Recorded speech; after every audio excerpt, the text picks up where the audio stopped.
guys, Cody the TTE guy here, and today we're playing Railroads Online in the new update. As you can see, it's snowing around us. This is a save that I've been playing on quite frequently. As you can see, we now have a caboose. This is my fictional railroad, as if it was in uh, um, the island of Sodor, starting from Vickerstown, ending in Harwick on the other side of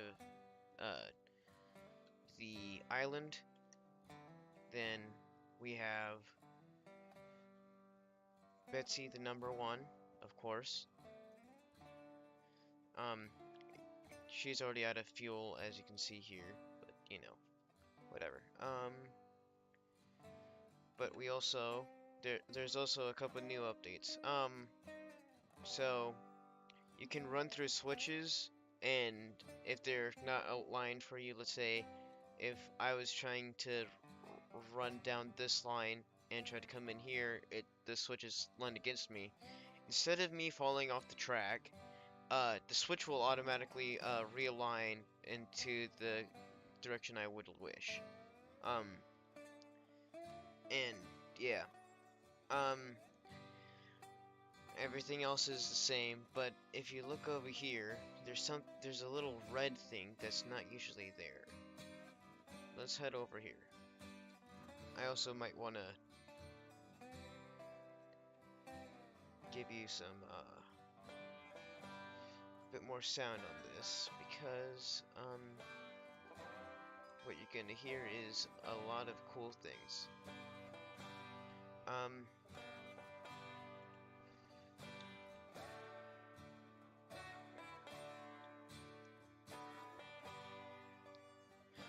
We now have telegraph offices, and if I could find the doors open on their own, as well as the side.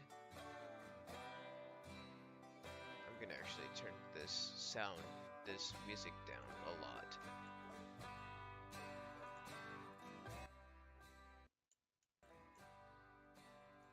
Can you guys hear it?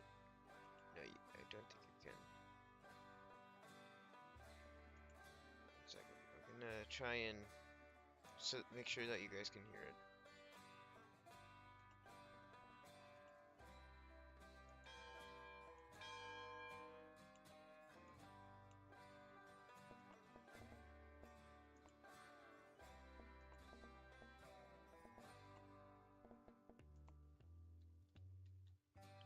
Apparently, the telegraph offices is not working at the moment, but it works.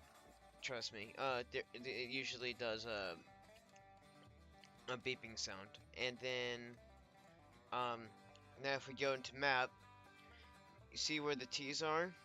That is your new telegraph office. So let's go to the logging camp, and now we're in where we just were. Now I'm gonna go to the sawmill.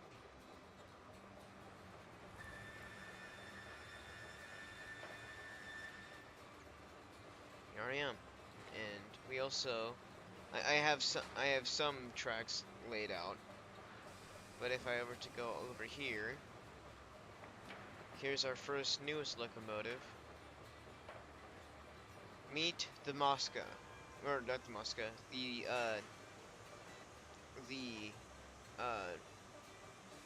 what's it called? I'll just yeah, go to build the menus. Same cars as usual, but the tanker has been updated to look more accurate to the time period. Boxcars, same. Bobber caboose. We actually now have paints for cars and locomotives. So you can customize your rolling stock however you like. Um, that's how I chose the color for the way car, This is the caboose that we have up at the logging camp. And now our first new rolling stock, the snowplow. I've never used this yet. I've seen people use it. I'm excited to use it if I can get the money for it. Uh, the number goes on there. Then, where does the name go?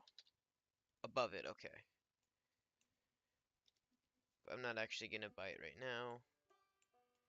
But that's one of our newest. That is the newest rolling stock in game thus far. Then Handcar we already had.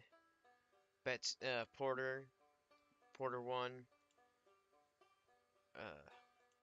Then Porter 2 we already had. And now here's a new one. The headlight seems to be broken. Yeah, the headlights seem to be broken.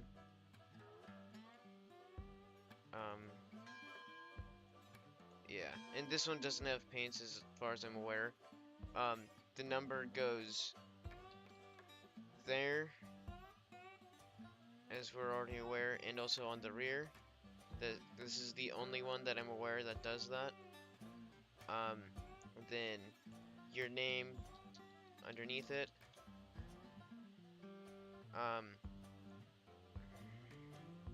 And then because it's a tenderless locomotive, you can't write anything on the tender. Smokestack options. See which one's new in there. Some of them are new, some of them are old. Yes, the Montezuma. That's I couldn't think of the name. So here's one of the older ones. Again, but this one only does the number on the front, unless if you do a certain headlight. No, you can't even do a certain headlight on it. Never mind. But yeah, the name is usual on the side, and tender does the same thing. But this one also has paint options. Black and gold. Then you have, I think it's just black. There's some other ones I could have sworn. No, there's just those two. Okay. And yeah, this is the second cheapest, other than the So you go Betsy, Montezuma, and then here's the Eureka. We already had the Eureka. I think paint options. Do we have any? No, we do not have any paint options for the Eureka. Same thing. Nothing has changed with the Eureka. Glenbrook is one of the newer ones. Smokestack options. Again, some differences, some new ones. Now this one has the interesting one. So you see the number goes up there on the headlight, as well as on the smokebox door and on the sand dome. And then this one I know has paint options, so you can do that one. You can do this one, which has a little bit of a blue border around the tender. And then, yeah, you can customize your locomotives however you'd like. Have a little bit more of a standard design to your rolling stock, if you'd like. Then Climax, same. No difference there. The Heisler has gotten an updated is in what was supposed to be original condition. The one before it was inaccurate to when the game was put out, like the time frame. Then you also have different headlights as well. I believe this still has the 5 chime, but same thing as before. There's no real difference in texturing as like numbers and letters goes. Now here's the newest geared locomotive. Here's your Class A Shay. Oh, a little too early there. Go back. So this one, the number goes on the cab, right? I was just typing stuff, and then the name goes on the little itty bitty tender. Then, well, bunker rather. And then again, name doesn't really fit anywhere. Smokestack options.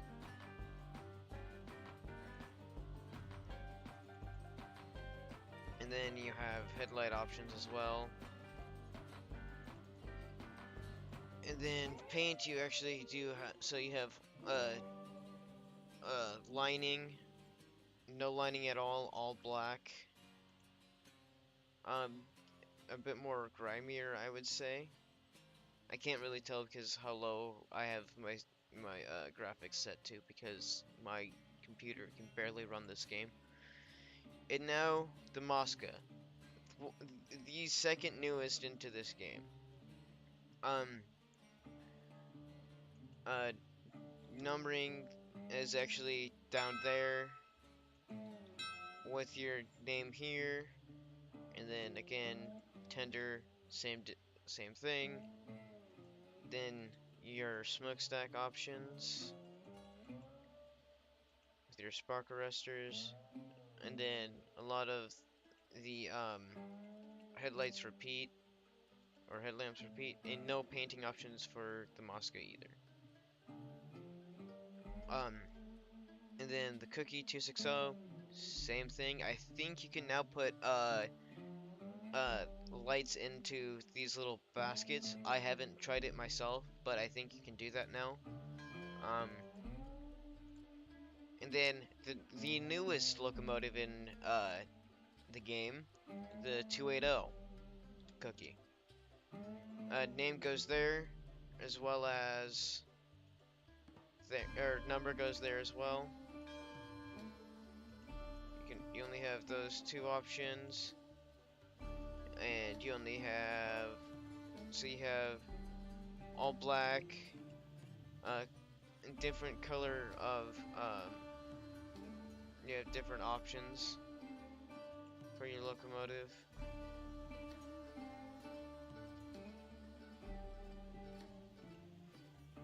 You have lots of options. For this one, this is probably the more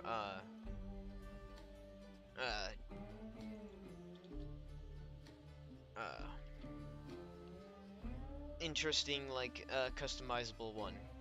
And then we have the Class 70, which we already had in game, and that is it. That is all the new locomotives as of today. And as you can see, I'm very broke.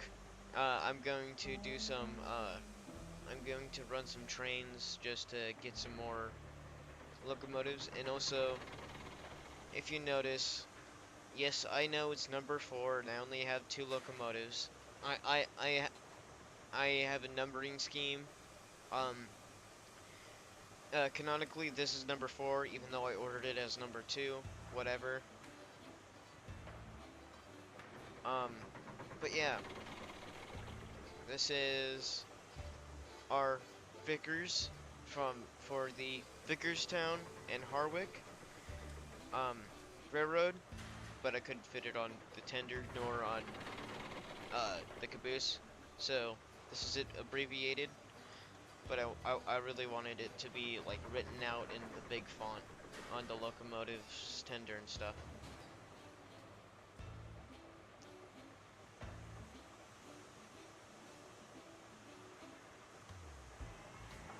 And again, this is only in beta. You cannot get this in the base game, I don't think yet, because I'm only playing in the beta. I don't know about the real game yet.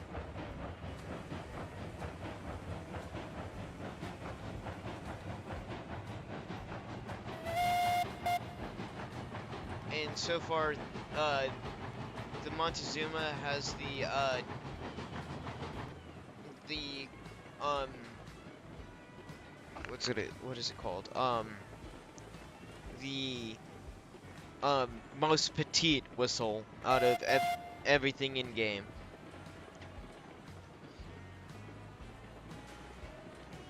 So now we're gonna go down the railroad.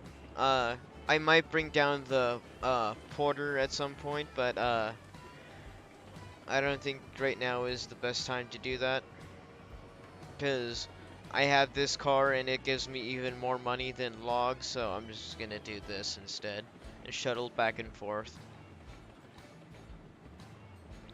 And you might ask, why is there there's also bumpers added now too. There's also bigger turntables. I'll show you those. So we go in here. New splines.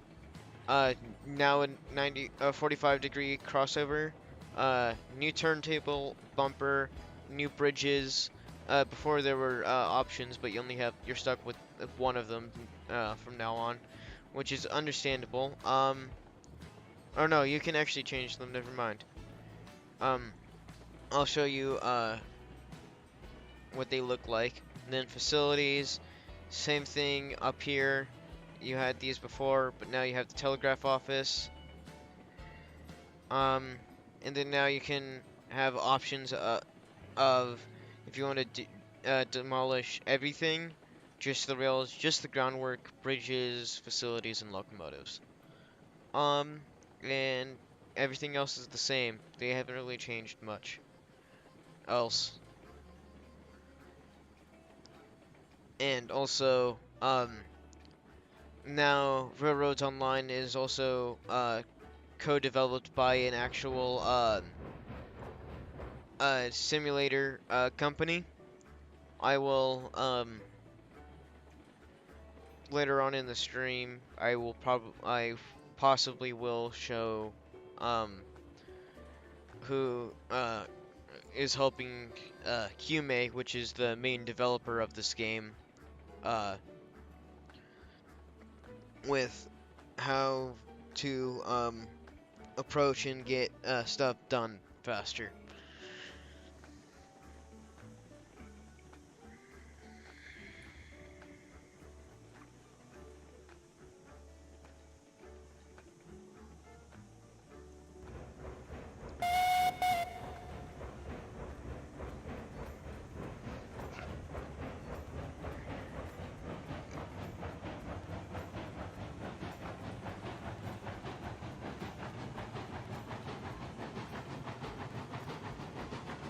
So yeah, this is the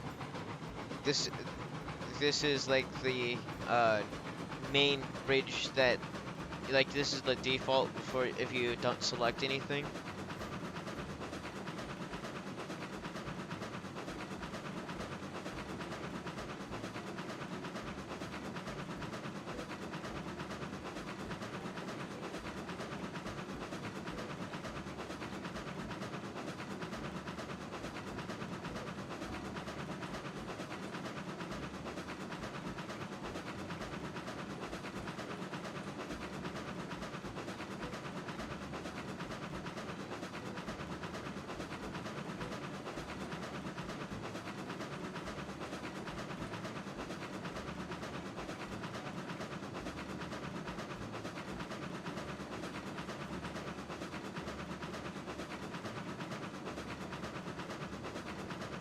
And also for people who are into lore, so my railroad, well, my fictitious railroad runs from Vickerstown to Harwick, as I've said before, but instead of going down south to the west, it goes north over to the west, or to the east, no, to the west.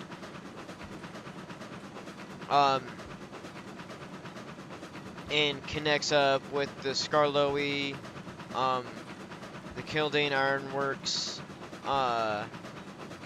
possibly some of the miniature Alzil engines, in other branch lines and such like that. Uh, and all the facilities that are in game, the Vickerstown and Harwick have a monopoly of. So that would be, not that. Logging, sawmill, oil, iron,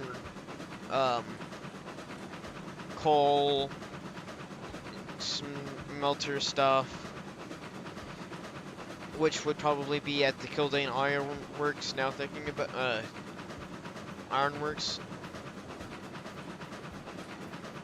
or like the smelter would be at a scrapyard somewhere closest to the standard gauge, and then the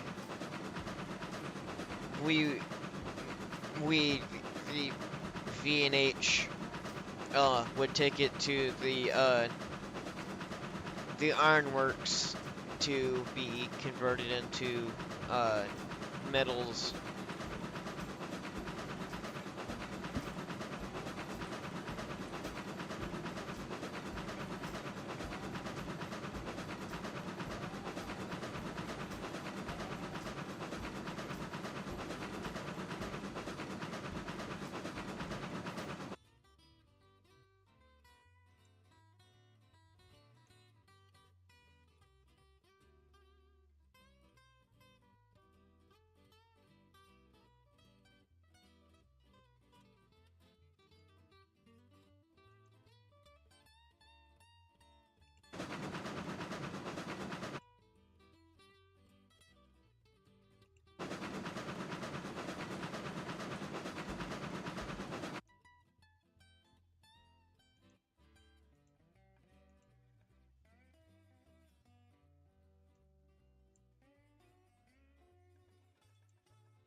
Oh, and also, the Montezuma does not have a compressor. It does not have air brakes.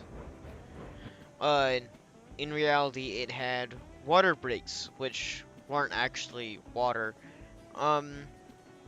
What it was, they would take water out of the, like, steam out of the water side of the boiler, put it into the wrong side of the cylinder to slow it down, to slow down the locomotive and whatever it was hauling.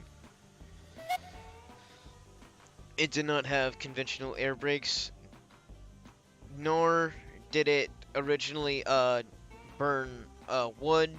It only burned coal in its life, but in this game we haven't gotten coal yet, so we have to kind of deal with it.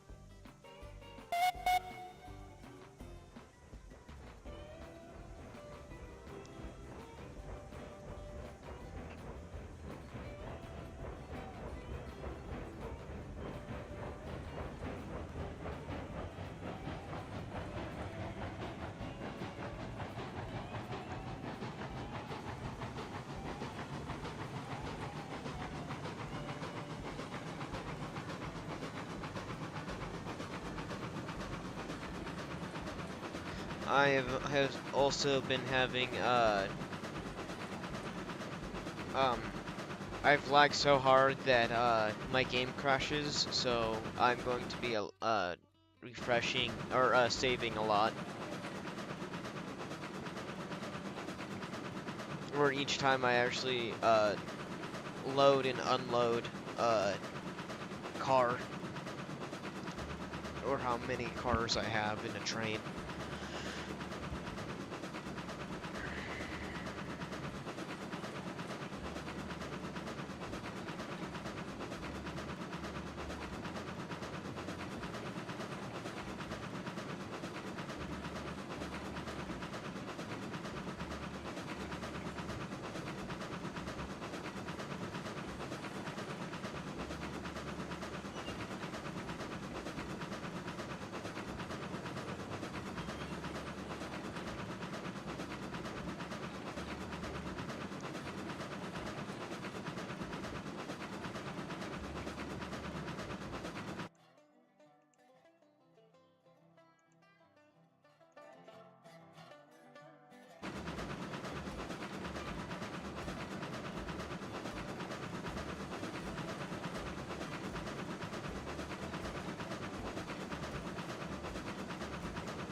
Yeah, and they also have like pretty big kinks, even though they're procedural.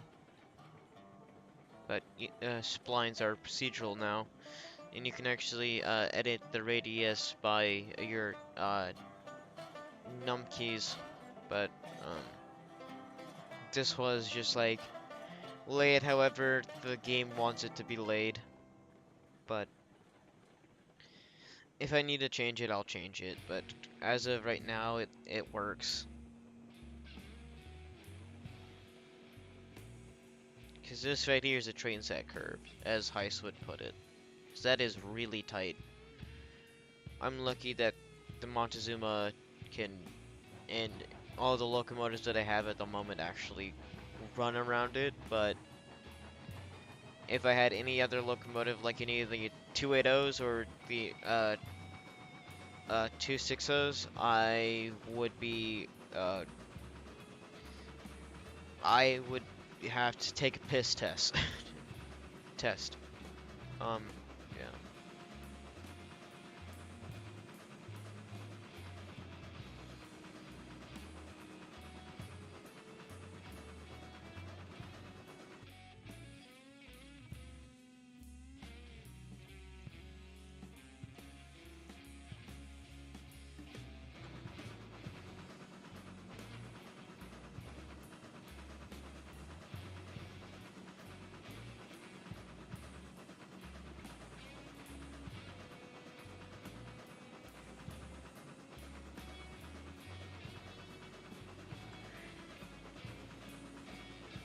And honestly, guys, I'm only getting like 8 frames, so you guys are actually getting a lot more frames than I am. But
oh, and also this locomotive was historically a passenger locomotive, not a freight locomotive. But I'm using it as one, so screw it.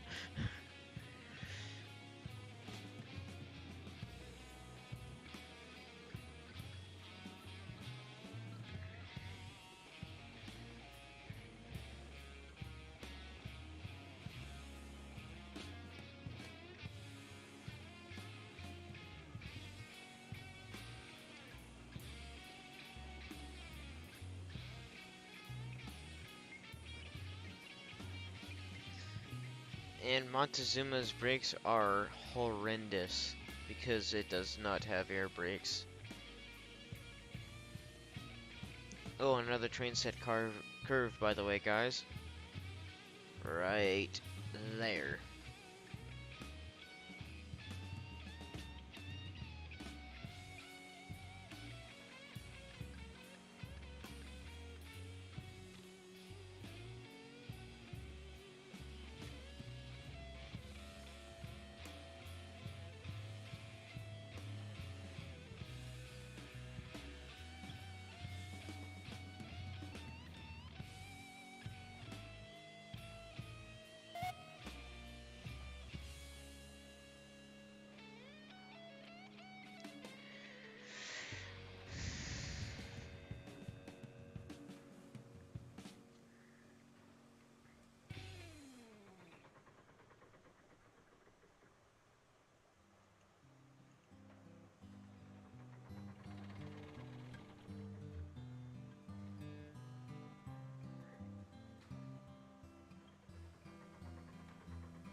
I know, guys, this might seem a little abrupt, but I am getting a little tired. So we're going to. This is going to be the end of the stream. I know this is a really short one, but uh, yeah. Uh, you guys have a great day. Um, catch you guys again another time. Bye.